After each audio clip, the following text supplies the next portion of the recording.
every other LinkedIn post starts with Outbound is dead. No, it's not. It's just a hook to get people click and read more.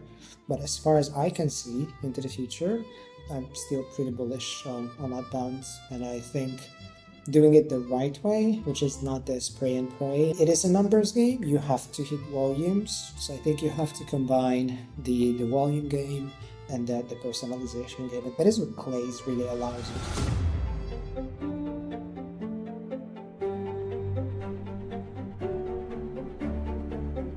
Hey, Jani. Hey, hi, Nathan. Super excited for you to be here. Likewise. Thanks for having me. So quick intro, Jani's one of the first Clay Bootcamp students. They started with just him and his partner about a year ago. I think it's a little bit more than a year now. And now they're are you at 10? Yeah. 10 employees? Yeah, 10 people and like a few, part-time like contractors. Yeah. And your Clay Enterprise partners. I've seen how hardworking him and Briggy and the team are. Very hardworking, very focused. They now dominate LinkedIn. We have a Clay Bootcamp LinkedIn student leaderboard, and they're pretty much always at the top. Actually, I think that automation stopped working sometime like a few weeks ago. Yeah, Because we're I gonna don't fix it. We're gonna fix it. receive the notification. Don't receive your weekly hit of, yep, we won again. We'll fix it. Yeah. Thank you. And so, yeah, they dominate LinkedIn. And within this approximately a year, they've gotten to a $1 million a year run rate, which is very recently public. And so really excited to talk. Maybe we start at, why did you start a Claygency? Yeah, like my personal journey, very, very shortly, was that I got laid off twice in a row. So like the vast majority of my career was at B2B software startups. I was doing like marketing, sales, partnerships, so like a lot of different go-to-market roles. Um, and I thought, things were going good. I got promoted, started to build a team.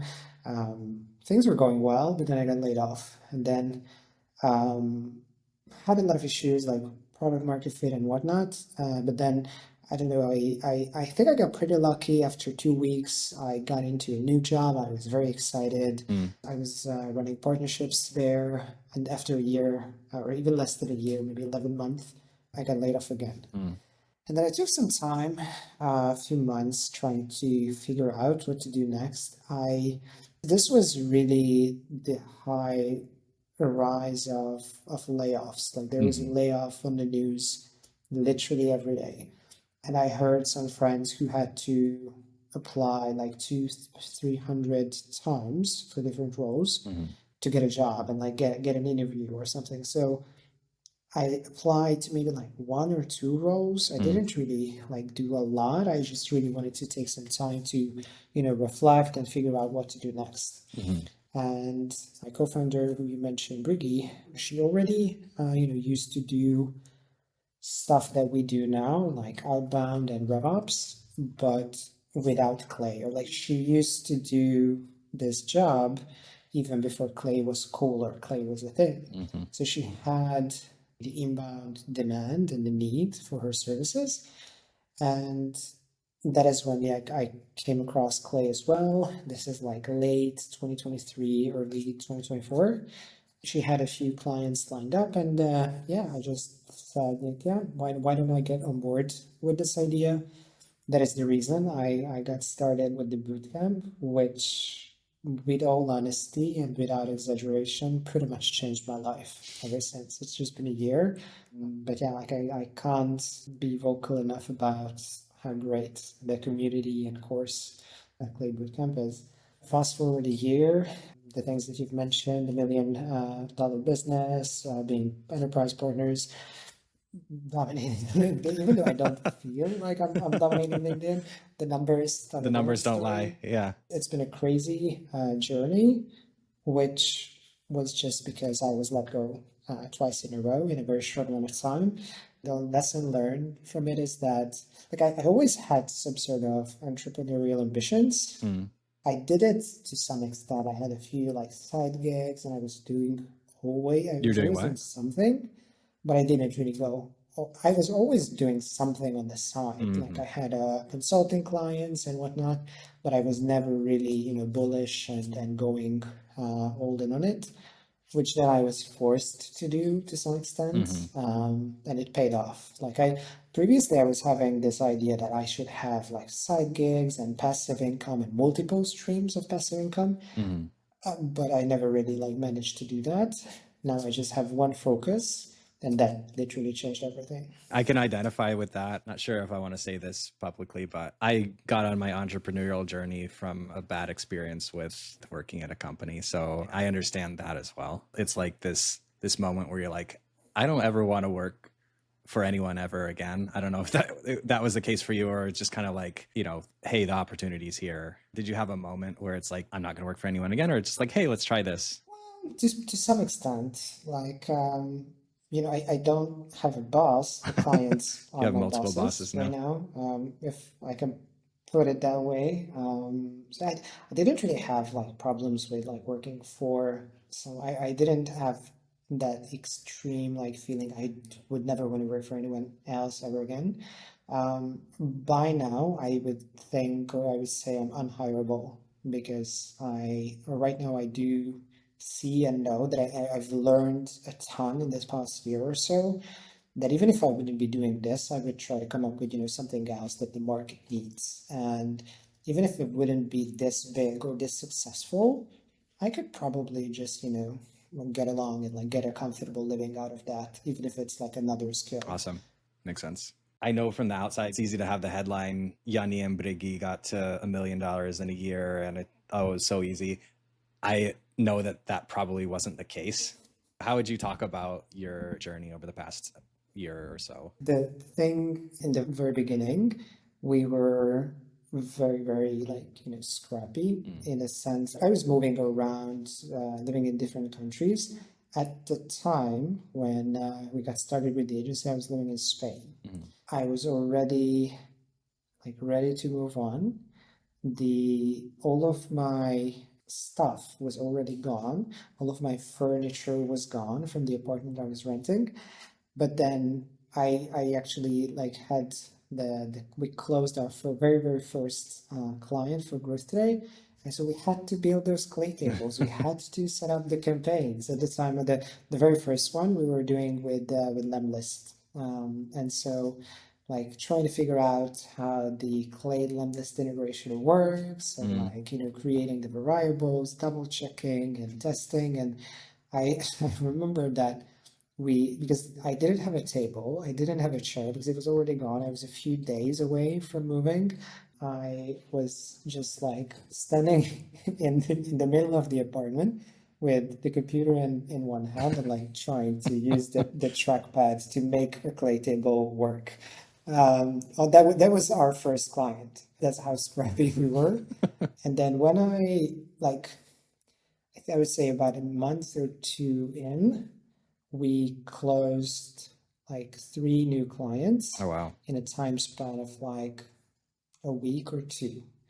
And that was where Was that just like statistically luck, or something happened to make that happen? we had a ton of sales goals because Mm. the need is huge, I think, for this new type of go-to-market Hmm. strategy and motion. And I think that was the case a year ago already. So we had a lot of conversations. I was just very bad at sales. I didn't really know what I was really doing. And What did you do? I mean, it's just that I was on a call. I have very one, I can't remember the name or the company, but I do remember one very specific example where I got off the call like, this was amazing. We're gonna close. This is such a clear use case. There's such a clear route to value. We know what we did. The guy knows what he wants. Like, we've got a great database for this. Like, I saw the whole strategy on the very first sales call, Hmm. and then he ghosted. And I didn't really have all that much experience in like sales roles. The ones that I had before was more like partnerships or indirect sales. Yeah. And then I just thought like, I was doing great, and he just ghosted. And I know it happens, but it didn't happen like pretty frequently after that. So I don't think we did I see anything. that happen I as well didn't think we had. with people. Yeah, I think success happens in like stages. Mm. So like we closed those three clients pretty much immediately or pretty much at the same time. And then for months, then again, like we just had to like, go heads down, implement and deliver. So we didn't really have time to sell. And then we got in the clear, we got a little bit more bandwidth, and then we can focus on some things again. So I think it's like this cycle or stages. And when I was talking to a friend, how I would visualize this, because how a lot of people see success is that, you're here and you want to get here. And it sees like this linear line, where in reality, a lot of times it's like moving around, like wandering off to different paths. Now I have this new mental model where it's actually like running in circles a little bit, but you're on a different level. So it's kind of like a funnel, I and you're see. going up, and like, you're on a different level. And when you're at the, call it a top right now, your like current top level, and you look back, it's pretty easy to see the whole journey. But when you're going in circles and circles and you're trying a lot of things and you're failing, it's not easy to like Yes. see upwards. Yes, totally makes sense. I agree with you on it looks easy to outsiders. Most people on LinkedIn aren't publicizing how they failed. At least me, like I've tried a million things and I don't remember most of them. I'm too focused on my current business, but probably have tried 10 or 20 different angles or more. And then you stick with the good ones. And then eventually I hope like, it's like, okay, let's go all in on this. Both of us are still figuring out what's next and how to adapt in such a fast moving space. So after these three clients, you go heads down, you implement. What happened after that? So that is I think like running an agency is always going to be balancing your number of clients and the work you have to do with the resources that you have at your disposal, meaning the number of people and like the resources that you have. And so when we hired or when we closed these three new clients, we were pretty much at capacity. Yeah, I think our approach with like, using Clay for different personalizations and being creative with the copy, I would say our service is a little bit more like high touch than an average outbound campaign would be. And so like I think one person can manage 3 to 4 campaigns and clients simultaneously, no more. That's our cap internally. Ideally 3, maximum 4. And then I think above that, it's gonna disrupt the productivity. The quality of work will decrease. Yep. And so we were at capacity, but we still needed to find time to grow, to do more, content, to hire, to just put SOPs in place and improve the processes. So that was the time when we literally worked through every weekend, creating content, scheduling, recording videos, whatnot, talking to some people, hiring, improving our sales processes and our marketing. So we just like grinded through that part. And yeah, in the beginning, we were spending pretty much like a day or a weekend, Saturday, Sunday, to create content for the next week or so. Both of you.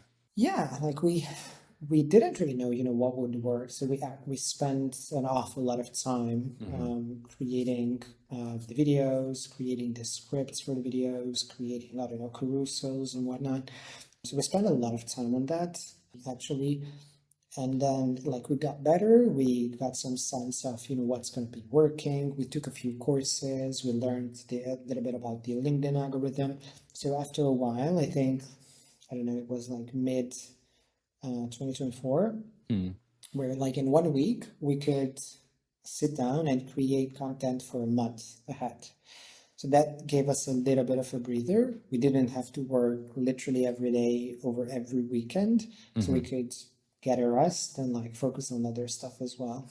And that was actually a pretty significant like turning point or inflection point, because in that next month when our content was great, we didn't have to like worry about what are we going to post today or tomorrow.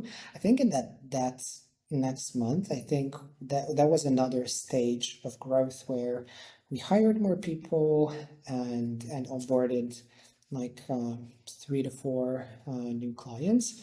And this was like middle of summer, like June, July, where typically businesses tend to slow down a little bit and everyone's on, holiday.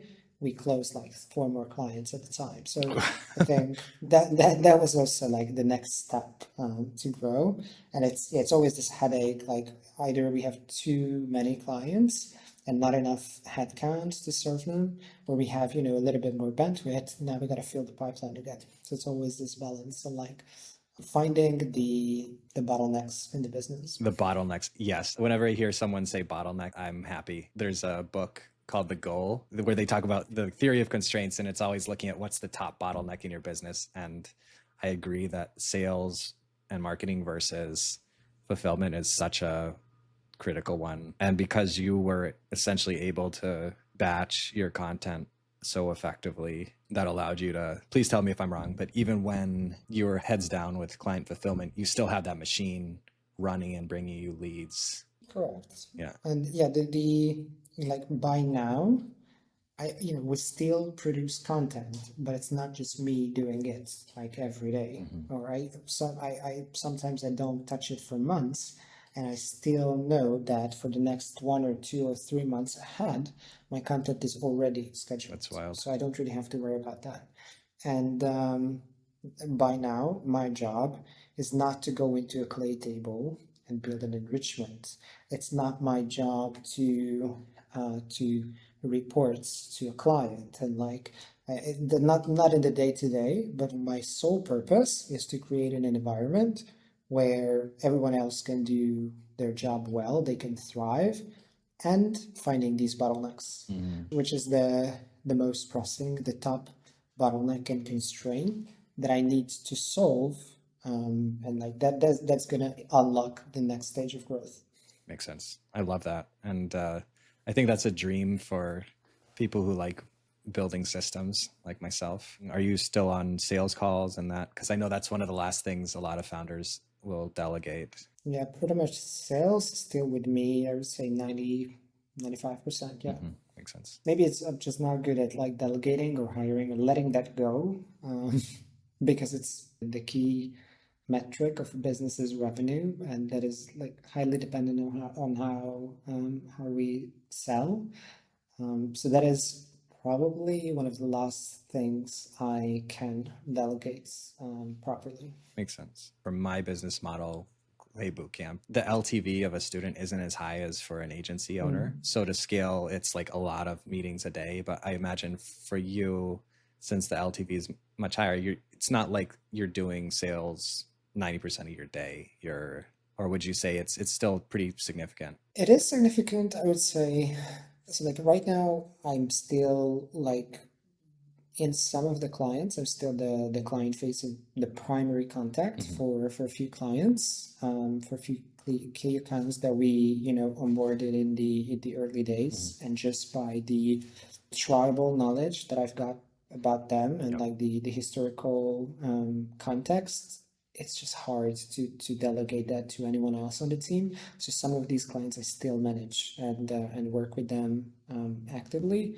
But I also, do sales. I also do marketing. So like still at this stage, like I mean, $1 million business, it's great.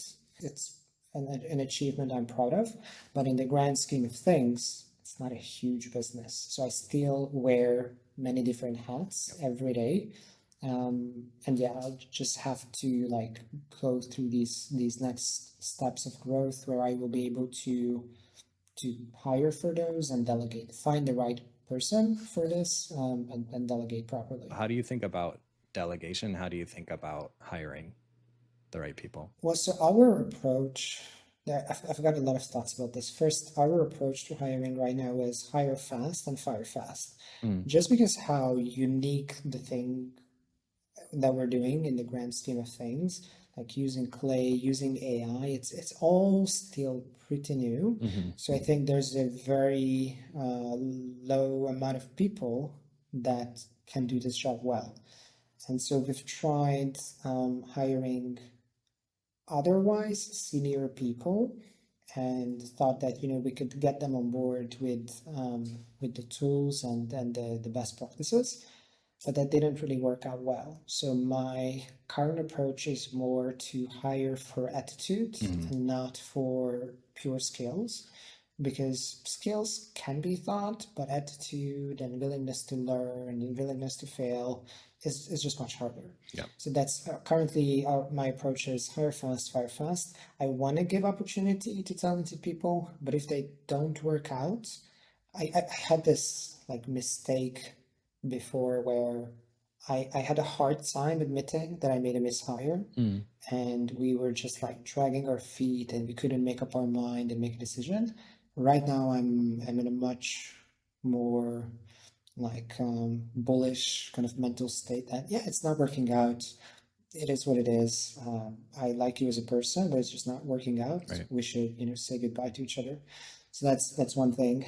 In terms of delegating, I first, before I delegate anything, I have this framework that I call the SAD framework. I don't know where I read about this, but anything that I do, I should either stop doing it, automate doing it, or delegate doing it.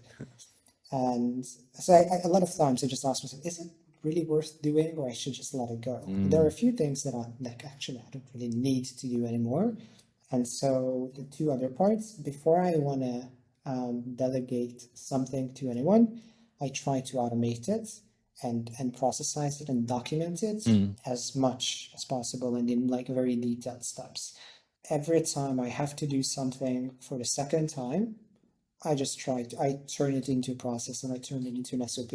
And sometimes it's, Is that a Notion doc, or just like a list of things to do? it's not perfect, but how I like to do it is I like to have written documentation, because some people just consume content better if it's written. Yep. But I also like to create a video as well, so people can choose what works better for them.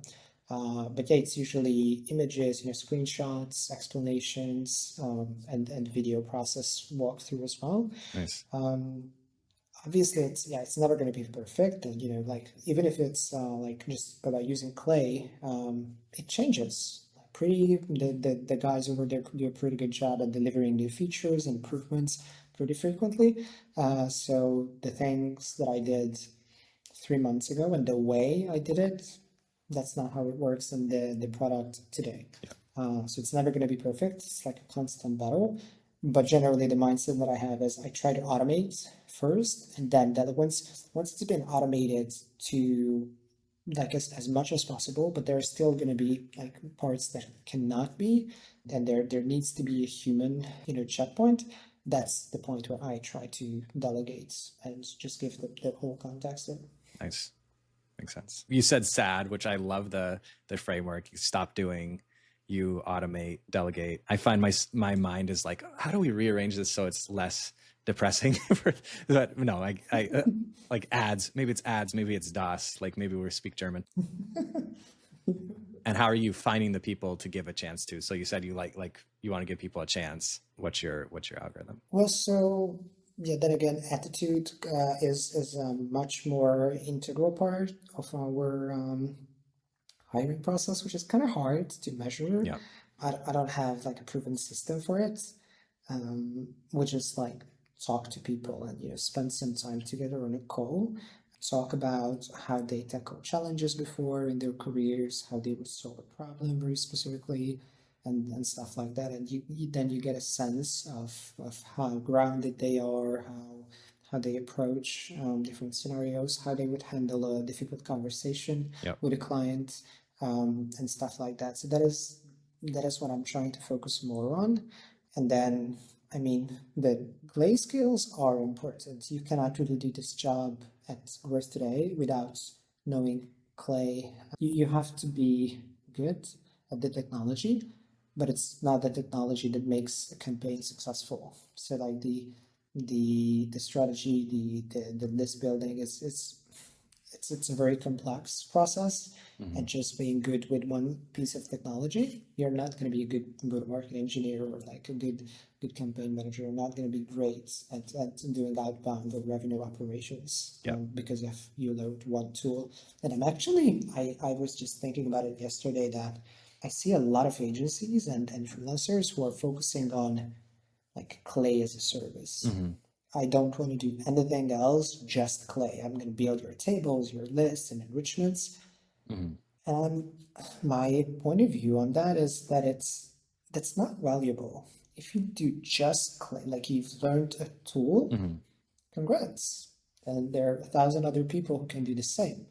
The real business value is if you can turn those skills into, revenue, or like either time saved or like revenue increased or efficiency increased. So creating a table on its own, it's not valuable to anyone, any business owner. Yeah. You have to turn that into, let's say, an outbound campaign that is driving results and meetings built. So that is what people pay for, not for like Clay tables. And I'm pretty like fed up with this. I enjoy using Clay. It's a great product, but just because I know Clay, I'm not valuable on its own.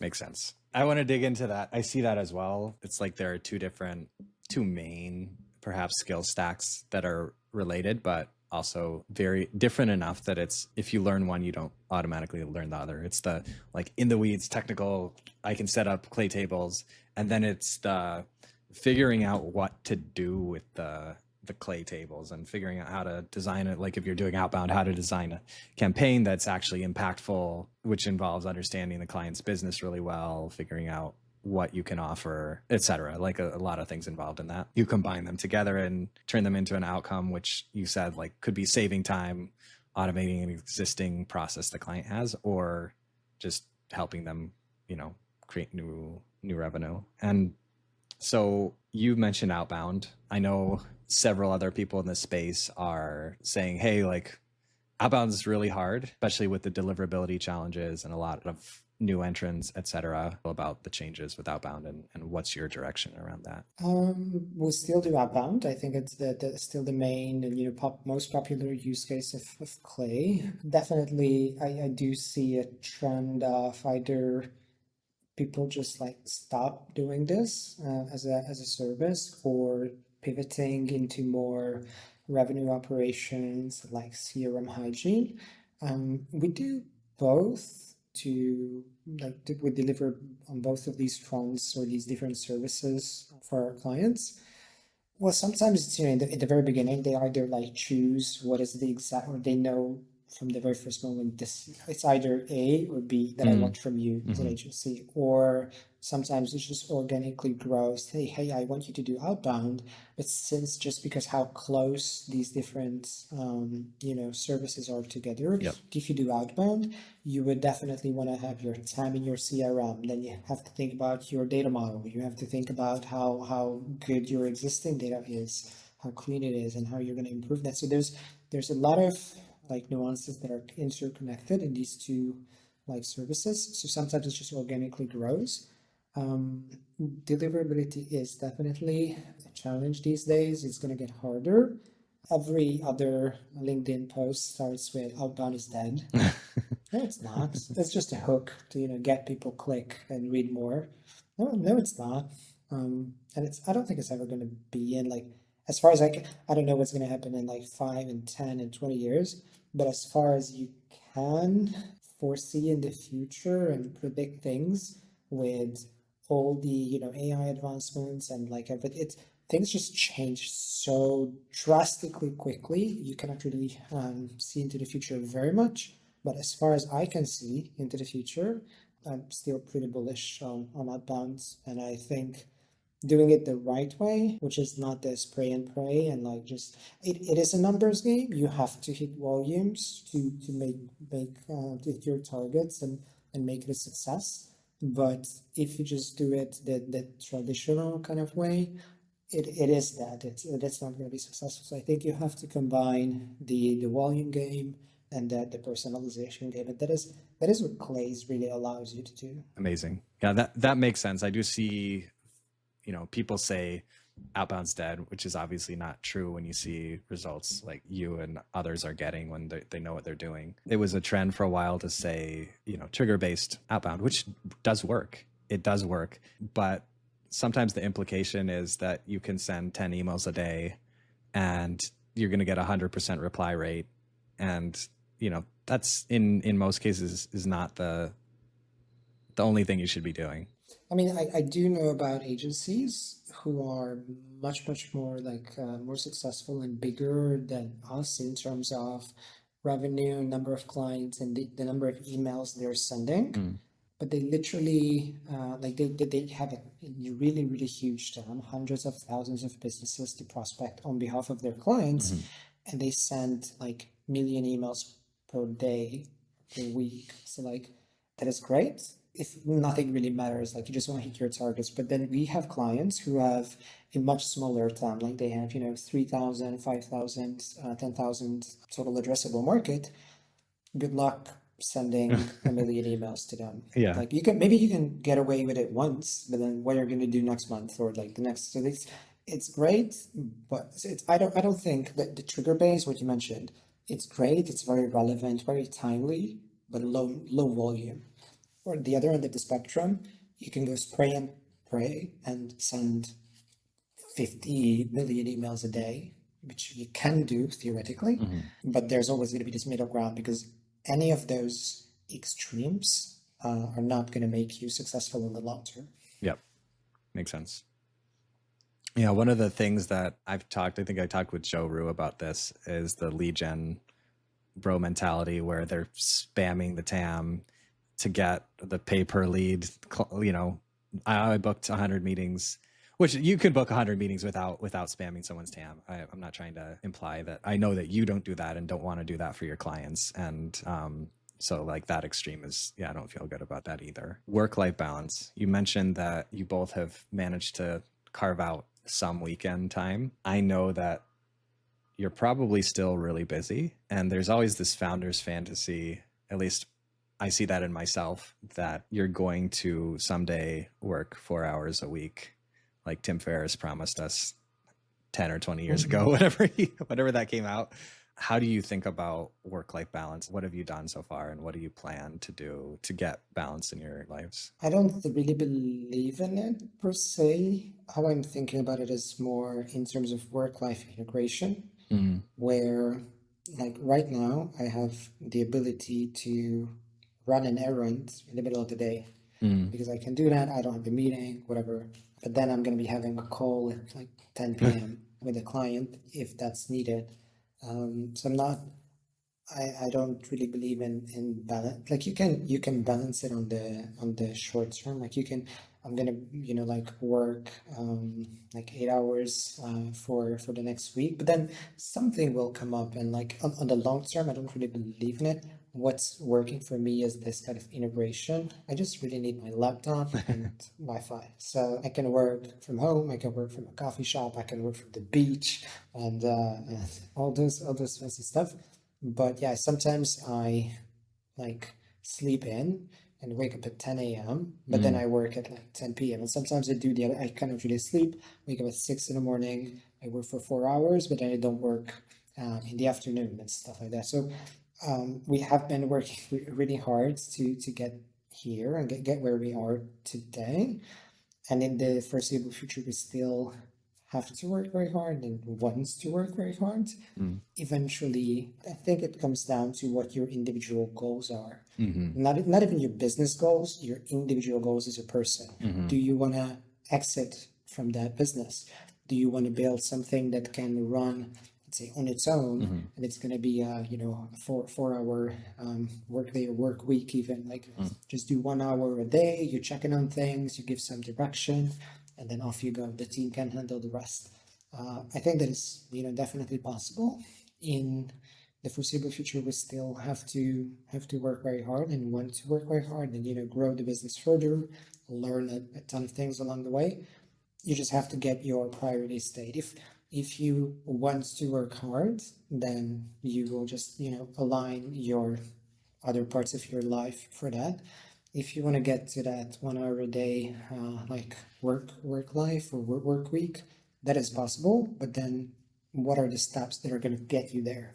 I think you have to think about how do you hire, how do you deliver for your clients, and there's it just takes steps to get there. So you just that the end goal should be 100% clear what you want to get as an individual. Do you have that articulated for yourself? Not yet. I wouldn't say like 100%. Yeah, I haven't really made up my mind about that. Yeah, I mean it can be, I wanna still, travel the world and I just wanna work like with my laptops, I just set from the beach. That is something I could theoretically do. The other is just like work very hard, that focus just on this, let a lot of other priorities go and just like heads down growth, growth, growth. It can be just hire a CEO, hire an operator, and then you step a little bit off. For the foreseeable future, the next like 1 to 2 years, I think we're just still gonna do the same thing and just like on a different level and improve. Yeah, I saw for me that my goals have changed. So before, when I started, I was like, okay, I had it very explicit. I want to make this much money a month. It wasn't a lot of money, and be able to work 10 hours a week. And as I've gotten into things, it's like, wow, this is a lot of fun and I'm enjoying what I'm building. And it's more about like that flexibility that you talked about. I want to be able to go on be able to go on vacation, but also enjoy building this community and the program, which is, I think we're both builders. Like, it's a lot of fun. The thing about revenue targets and monetary targets, it's great. Obviously, like everyone is to some extent in it for the money. They want to make money. It is a huge motivator to some extent. But then what happens when you hit it? You have to hit it. You have to set another target, and then you hit that one. Then you have to hit another one. So if it's really only the money that you're in it for, I don't know how you're gonna get out. At the end.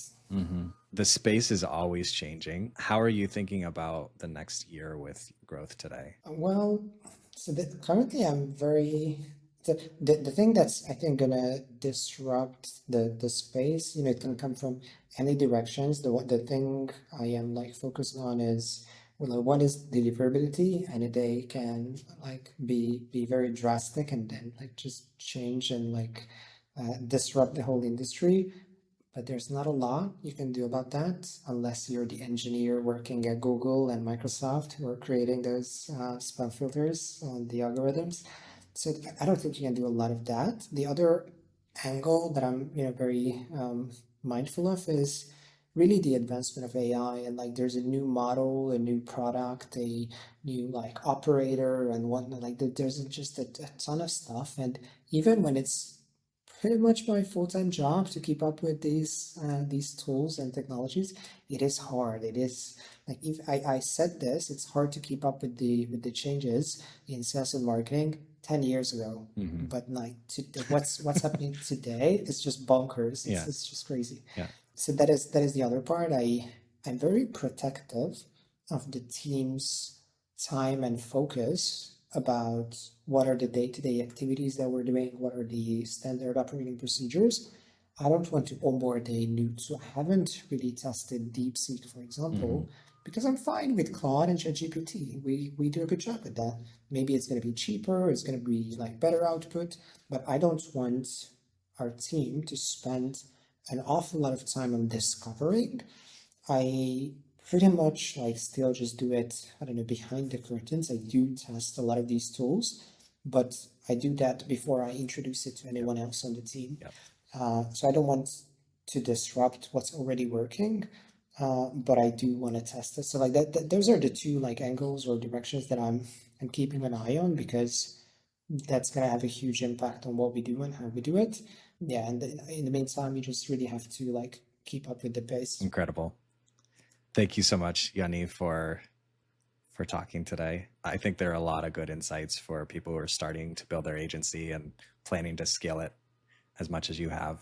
Thank you so much. Thanks for having me. Yeah, nice catching up with you.